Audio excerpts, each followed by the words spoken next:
ঢাকার জনসভার সম্মানিত সভাপতি, মাননীয় বিচারপতি ম্যাডাম কাজী জেনাধর, সম্মানিত প্রধান অতিথি বাংলাদেশ সরকারের মাননীয় আইনমন্ত্রী জনাব মোহাম্মদ সাদুজ্জামান এমপি, বিশেষ অতিথি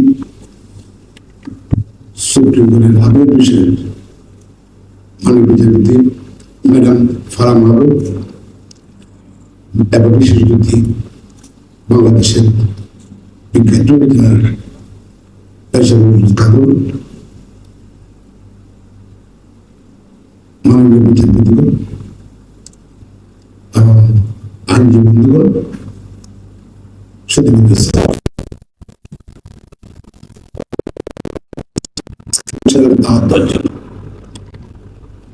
সুপ্রিম কোর্ট বারিস্টার সেক্রেটারি হিসেবে আমি এই কমিটির মেম্বার ছিলাম প্রতিষ্ঠার থেকে। আপনারা জানেন আমি বেশ কয়েকবার সেক্রেটারি ছিলাম, সুতরাং বেশ কয়েক বছর লিগ্যাল এইড কমিশনের কাজ করার সুযোগ হয়েছিল, অভিজ্ঞতা হয়েছে।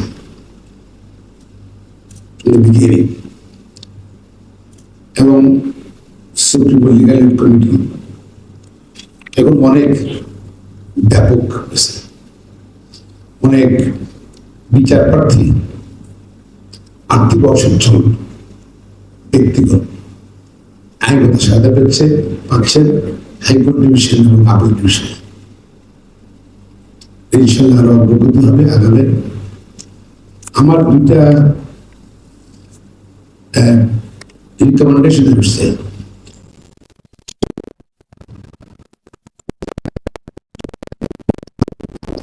তার সঙ্গে থাকে, কিন্তু দুঃখের বিষয় যে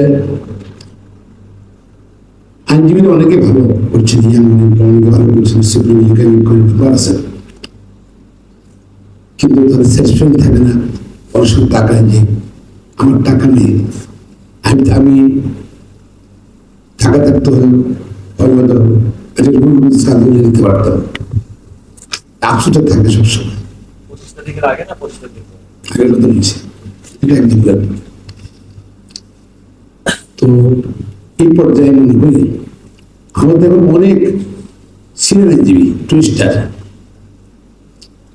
আমার সাজেশন হলো যদি মাননীয় প্রধান বিচারপতি এবং মাননীয় বিচারপতি madam Farah Mahbub supreme court legal aid committee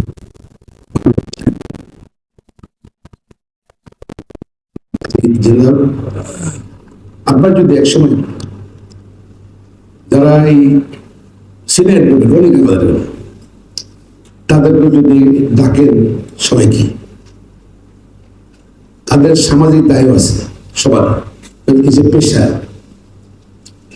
তাহলে যারা জুনিয়র আইনজীবীকে লিগ্যালের সঙ্গে আছে তাদেরকে যদি কাউন্সিলিং করা হয়, সিনিয়র ব্যাপারটা আপনারা একটি বছরে 10টা আমরা করে নিতে,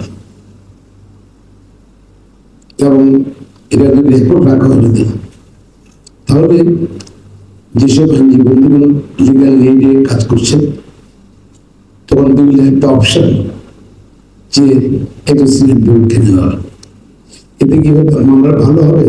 পাশাপাশি যে বিচার প্রার্থী বিচারের জন্য আসে সুপ্রিম কোর্টে,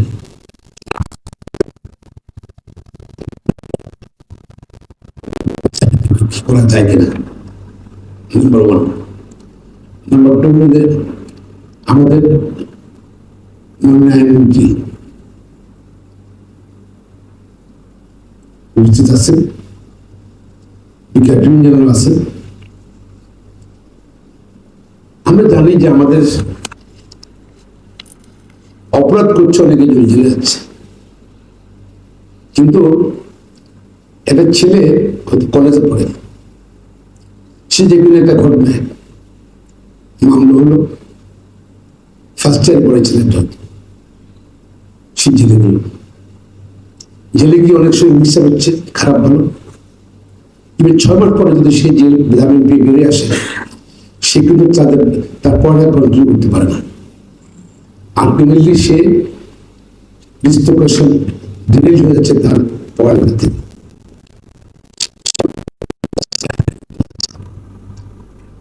অনেক লোক ইয়াং বলেন চাকরি করছে, 6 মাস একবার জেলে থাকলে বেরিয়ে আসার পরে চাকরি সে পাচ্ছে না।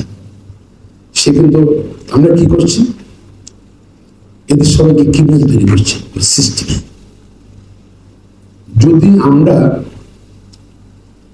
যেটা আমাদের একটু বিজ্ঞাপন জানালা আছে, অনেকে পড়ে আসছেন বিদেশে, আমি নিজে পড়ছি, আমাদের সার্টিফিকেশন সিস্টেমটা আমরা যদি চেঞ্জ করি তাহলে এত লোক জেলে থাকবে না। ফার্স্ট টাইম বিকজ ফার্স্ট অপেন্ডার ওখানের মধ্যে হয়তো 5-7 জন সংসার, তার ব্যাকগ্রাউন্ড থেকে বলছে যে ওকে তার sentence for 5 years but it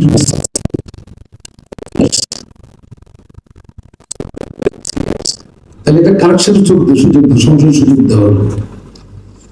If he committed offense again within 3 years, then he has to punish for the previous offense as well as this offense.